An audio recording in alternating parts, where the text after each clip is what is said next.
কিরে পুষ্পা, তুই কাম বাদ দিয়ে পায়ের উপরে পা দিয়া বইরেছিস কে? এই পাও আমার, এই পাও আমার, আমার পায়ের উপরে আমি পাও তুলছি। তোকে এত দলে কে? পুষ্পা এখন আর আগের পুষ্পা নাই। পুষ্পা এখন হয়ে গেছে সিন্ডিকেট জগতের বাদশা। বাদশা না বাচ্চা, এখন আমরা যে মালিকের আন্ডারে কাম করি চাইনিজ। কয়দিন আগে হের সামনে একজন পার উপরে পাও তুলছিল, চাইনিজ করলে কোপ দিয়ে পাও উইকেট ঢেলাইছে, তাও আবার মাঝখানেরটা। আরে পুষ্পা বাউ, আপনি পাও না মাইলেন কে? আপনার এই অ্যাটিটিউড দেখেই তো আমি আপনার লগে আইছিলাম। আরে বেটা, পাওই যদি না থাকে তাহলে উঠামুখী, তাও আবার মাঝখানেরটা। বাঘি যদি না থাকে তাহলে জঙ্গল চলবে কেমনে? পুষ্পা, তোর লাগে একটা অফার আছে। সিন্ডিকেট জগতেই তোর মতো আরেক ভোদাই, গাল কাটা শামসু, তোরে একটা ডিল দিব। এই সিন্ডিকেট জগতে আর এমন কোন ভুদাই ধর্ম নাই যে এই পুষ্পা ঘেউরে ডিল দিব।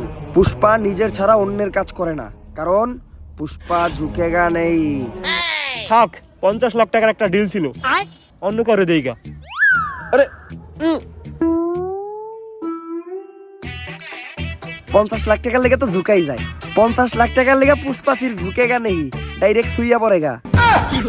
আপনি খালি কোন কাম ডাকি ইনলিগাল ভাবে বর্ডার ক্রস কইরা রাজুদার পরাটা আর তরকারি গাল কাটা শামসুর কাছে পৌঁছে দিতে হইব। কাম শেষে টাকা পেয়ে যাবি। Deal done. দে আমার কফি দে। কিরে, আমার কফি কই? ভাও, রোদের তাপে কফি হুগে গেছে গা। এই শীতের দিনে রোদের তাপে আবার কফি উগায় নাকি? এই বাটপার ইকছস কার কাছ থেকে? ভাও আপনার থেকেই তো।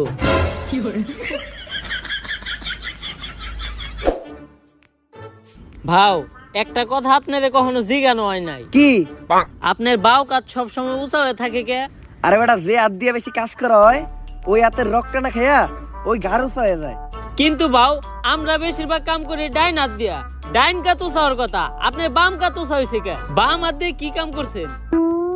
আরে বেটা, আসল কাম আমি তো করছি বাম হাত দিয়া। তাইলে তো মনে হয় আমার বাম কাত উঁচা হয়ে যাবো। আজকের থেকে বাদ দিতে হইব।